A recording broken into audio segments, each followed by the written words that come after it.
Hi, so in this talk we are going to discuss about abstract interpretation based feature importance for support vector machine, and this is work done by me, Abhinandan, Francesco, Ranzato, Caterina, and Marco Zanella.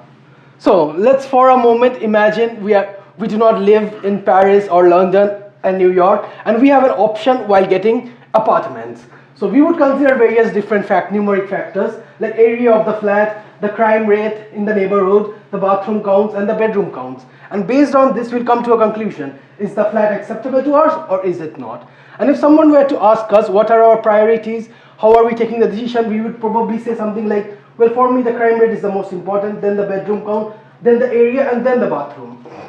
And now, if you were to delegate this task to a machine learning model like a support vector machine, well, it would still be able to say if you wanted a flat or not. But can it give me a similar way of reasoning to why it came to the conclusion? Well, yes, and it's a solved problem, and we are presenting yet another method to do it. So, why would you care? Line, which is one of the most common tools to solve this problem, is highly trusted by the machine learning community, which is evident from the 15,000 citations it has. And the table above shows that our method is extremely close to line, which means that our method can be used exchangeably with line.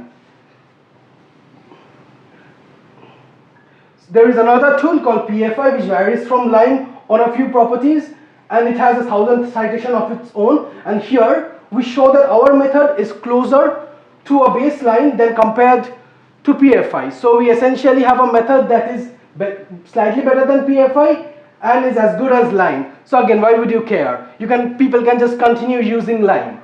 Well, the reason is the time comparison. So if you wanted to get the ranking of the whole neighborhood, PFI would take 10 to the power 4 seconds for the adult dataset for linear support vector machines. Line, on the other hand, for the neighborhood of 1 point, it would take 3.78 seconds. But if you wanted the ranking of the whole input space, we would have to get a dataset, and the adult dataset has around 10 to the power 4 points. So we would do the local ranking for each of the point and then take an average, meaning the time would become 3.78 into 10 to the power 4. But our method, AFI, takes 0.27 seconds for a local ranking of a neighborhood and a global ranking, making us 10 to the power 5 times faster. To understand that number, if we have this support vector machine, it takes around 2 to 3 hours to train, and then it would take Lime or PFI again 2 or 3 hours to verify for explainability, which means that machine learning developers would not want to do explainability and would just want to skip that, which is sort of dangerous. But with our method, it's very much more feasible because it's a fraction of a second. Another interpretation of what the number 10 to the power 5 means. So if I was to start a line task at the beginning of the abstract interpretation session, it would be at the end of the abstract interpretation session that the task would finish. But our method takes as much time as doing this. So we have a fast and a formal method for feature ranking, and we also do fairness analysis. And if it is not obvious, I love iterations. So now coming to a few key terms. First is local, which means the ranking is for the neighborhood of a point. Then global, which means the ranking is for the whole input space. Then we have model agnostic, which means the ranking can be used for any kind of machine learning model. Model specific means it is specific to a particular kind of machine learning model. For our case, AFI is specific to support vector machine, and it can be used for both local and global rankings. Line is model agnostic, so it can be used for any machine learning models, and it is defined as a local metric, but you can use it as a global metric by taking an average of local ranks. PFI is model agnostic and by default is a global metric. So what are the advantages of our method over the others? First of all is the significant speed ups. Second is the fact that the local and the global method take around the same time. Next, we are deterministic method, whereas PFI is not deterministic, which means that you have to run it 5 or 6 times and then take an average. Ours is based on a formal method, whereas the others are a machine learning based heuristic. Next, we can handle correlation between features, which is something that PFI cannot do, and it's very common in machine learning datasets. Next, which is another very important advantage, is that we are dataset independent, which means that PFI and line requires you to have a dataset to do the ranking, which means which means you would need time to collect the additional data, plus if there are any biases in the data, that biases will be present also in the ranking. But in our case, we do not have this disadvantage. Then PFI, which we are comparing with, the quality of the ranking is dependent on the accuracy of the model, which is not the case for us. So a quick overview of what a support vector machine is. Let's say we have a point Z, which we want to classify either as plus or minus. So we pass it through this equation. Here we loop across the whole data set, and for each point in the data set, we pass the point we want to classify and the point in the data set through the kernel function. This takes two vectors of same size and returns a scalar, which we multiply with the label of the point in the data set and then multiply with the weight for the associated point, and then we sum across all points in the data set, and then we subtract with a bias term. So here this Wi and B are the learning parameters, and for most of the points the Wi are 0, and for those that are not are the support vectors. For the kernel function there are different flavors. There is the linear, the polynomial, and the RBF. The linear is basically a dot product. Polynomial has polynomial operations. RBF has exponential operations. And for linear support vector machines, we can represent it in a much more trivial way by in the primal form, because it is a line in the space partitioning to the plus side and the minus side. So it can be represented using a linear equation where we dot product the weights with the input and then subtract B. So the linear support vector machine can be expressed as a linear equation like this. Let's take an instance of this equation. So here if we wanted to do a ranking, so if we change the value of x4 by 0.1 and do not change anything else, the value of y changes by 0.07. If we change the value of x2 by 0.1, the value of y changes by 0.03. So we can say x4 is more important than x2 because the same change in it will cause greater change than in x2. So we can get a ranking that x4 is the most important, then x1, then x3, and then x2. And this is basically the orders of their coefficients. And this is comparable to doing a partial derivative, because if we do a partial derivative of this equation on x4, we would get 0.7. If we did it on x2, we would get 0.3. So the case for linear support vector machine was quite trivial, but for polynomial and RBF support vector machine, they are non-linear. So we cannot represent them in this trivial form. So, and doing a partial derivative, though possible, would be computationally expensive. So we try something else, which is abstract interpretation. So here, in regards to machine learning verification, we are given an input point, a support vector machine will give you an output label. But with abstract interpretation, we can consider a whole input space and use an abstract transformer for the support vector machine to get an over approximation of the output labels. And this input neighborhoods are represented using abstract domain, like the RAF abstract domain. Here we have the input as the RAF input, then we use a RAF compatible abstract transformer for support vector machines, and we get an output RAF. And RAFs are represented with an equation like in this form, where A0 is the middle term of the abstraction, and for each of the features, we have an epsilon I and an AI term. So for the first feature, it's in this direction. This leads to a value of minus A1 to plus A1. The second feature allows for values is in this direction by epsilon 2, and it allows values from minus A2 to plus A2. So this allows us to create an hyperrectangle input with the different features. If there were 5-6 features, it would be a bigger dimensional. And then once we pass it through the RF transformer for a nonlinear support vector machine, there will be nonlinear operations which all will be accumulated using the AR epsilon R term and leading to the output having an extra dimension.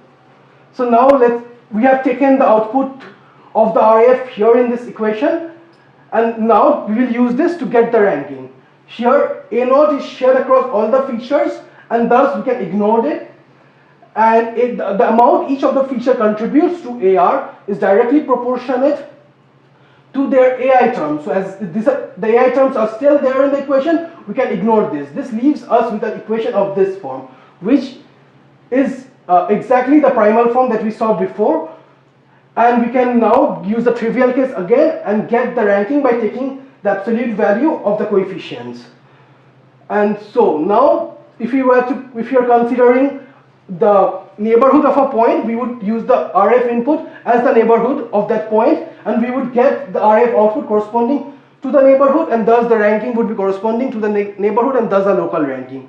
If we give the whole input space as the array of input, we get the array of output which corresponds to the whole input space, and thus the ranking would be for the whole input space. Thus we get a global ranking. So we can get local ranking and global ranking just by changing the values of this AI.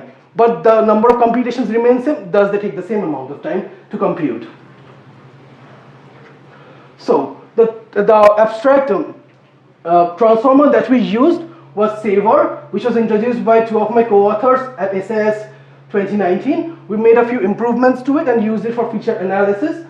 The first improvement we made was the one-hot abstraction. So in machine learning, there is something called the one-hot encoding, where only one feature can be 1 and all others will be 0. Previously, they had just taken an interval of 0, 1 for each of the feature. Now we explicitly implemented this constraint and integrated it with the interval and array of abstract domain and proved its soundness. We then use the improved version of Saver to do fairness analysis on popular data sets, and then we also did counterexample search, which basically means if we have a point with a plus label and using abstract interpretation we find out that in the neighborhood there can be both plus label and minus label points. Using a counterexample search we would try to find those minus labels. So the part with feature importance is like 25% of the paper, and this is the rest 75. I gave a very big overview of this. For details you can look into the paper, and I'll jump into the experiments. So for the fairness bounds, so now instead of giving a fairness score which would be sound and complete, we try to give it a bound. So here we get the lower bound by using abstract interpretation, which is sound and complete, sound but not complete, which means if something is said to be fair, which is on this side, is definitely fair, but if it says something is not fair, it may or may not be fair. And then we do a counterexample search. So if counterexample search finds a counterexample, then it's definitely not fair because we have a counterexample. But if it is unable to find a counterexample, then it may or may not be fair. So we have an upper bound and a lower bound. Sorry, a lower bound and an upper bound. And if both the numbers are equal, then our method is technically sound and complete, which is the case for linear support vector machine. For RBF support vector machine, the gap is quite narrow, which is reasonable, and the actual fairness score would lie somewhere in between. For polynomial support vector machine, the gap is quite big. It's around 0% for the lower bound, and for the upper bounds it's 90. So we're basically not really giving any information, and these are percentages. And this is because the polynomial support vector machine has polynomial operations, and the abstract transformers for them are not very precise, but in future we would look into try to building more precise ways of handling it. Now, so in the first few slides I was talking about distances between the different ranking methods. So this is what I meant. So let's say we have the German data set and we have the different features of it arranged in the same order. So the baseline gives different scores to the features based on their importance. And then the AFI gives the scores and PFI gives the scores. And we compute the Euclidean distance between the two. So here there's only 1 point of difference. So the Euclidean distance is 1.0. Here between these two the Euclidean distance is 3.16. So we are much closer to the baseline as compared to PFI. That is also the case for RBF support vector machines, where we are 1.73, they are 4.24. For polynomial support vector machines, we are still closer, but the numbers are pretty big. And if you look into the numbers, it's kind of like random order. So why are we not doing well for polynomial support vector machines? Well, as I showed you, our abstract transformers were not very precise for polynomial support vector machine. So in future, if we or someone else finds a better way to handle polynomial support vector machine, the ranking will also improve directly. So in this table, I have considered different hyperparameters for the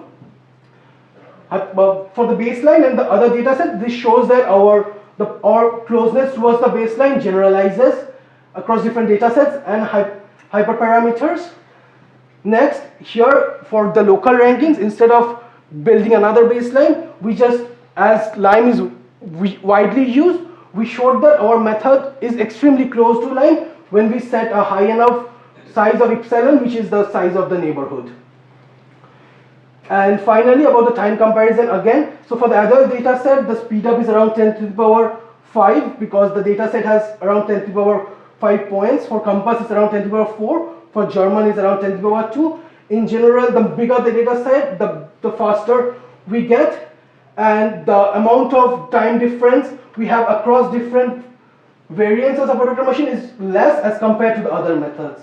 So thank you, and I would conclude by thanking my co-authors and the anonymous reviewers and people who saw the presentation before I presented and gave a lot of comments. Thanks.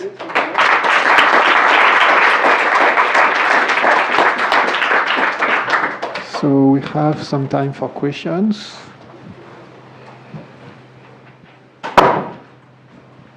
Patrick? Yeah.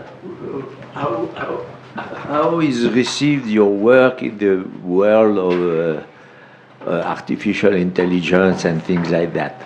Honest answer, we submitted thrice and they said too much math.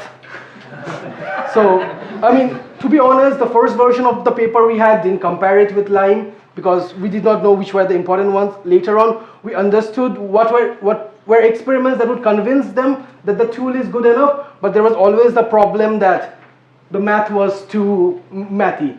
And there is a 6-7 page limit, and half of our paper was in the appendix. So here we have a better page limit, and it makes more sense to it's more understandable. Okay. That's what I was expecting. Yeah, Lime and PFI are very trivial, and I mean it's literally taught in advanced AI classes. And one question regarding to your abstract states. Looking at the formulas you did show, I was thinking about zonotopes. Did you look into the zonotope abstraction? Yeah, so it's comparable to zonotop, but zonotop has multiple, like every layer adds variables. In support vector machines, it's technically one equation, so it's like one layer, so that adds one. So it's technically like a special case of zonotop. Yeah.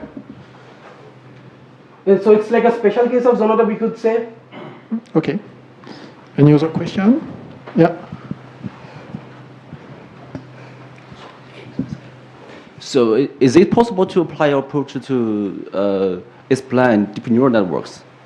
So this is what I was talking to my advisor 2 days back, and we will try to do that. There are challenges. One main challenge is the fact that here we had only like one, so we had only one nonlinear term, but when for neural networks, we would have to consider something like zonotop, and there would be a lot more number of nonlinear terms. And we manually proved that this nonlinear term can be ignored. But I'm not sure if in case of neural networks, can they be ignored? If they can be ignored, this method extends, but it would probably be like a few months of more research. But so there are some existing works that apply abstract interpretation to robustness verification of deep neural network. I think so. There are some quite related. Yeah. So I mean, so our work, like one of our contributions was the fairness analysis of neural networks. So that's where the project started, and later on we moved into trying to get the ranking. So our paper does cover those things also. Okay, thank you. So I think we are going to thank the speaker and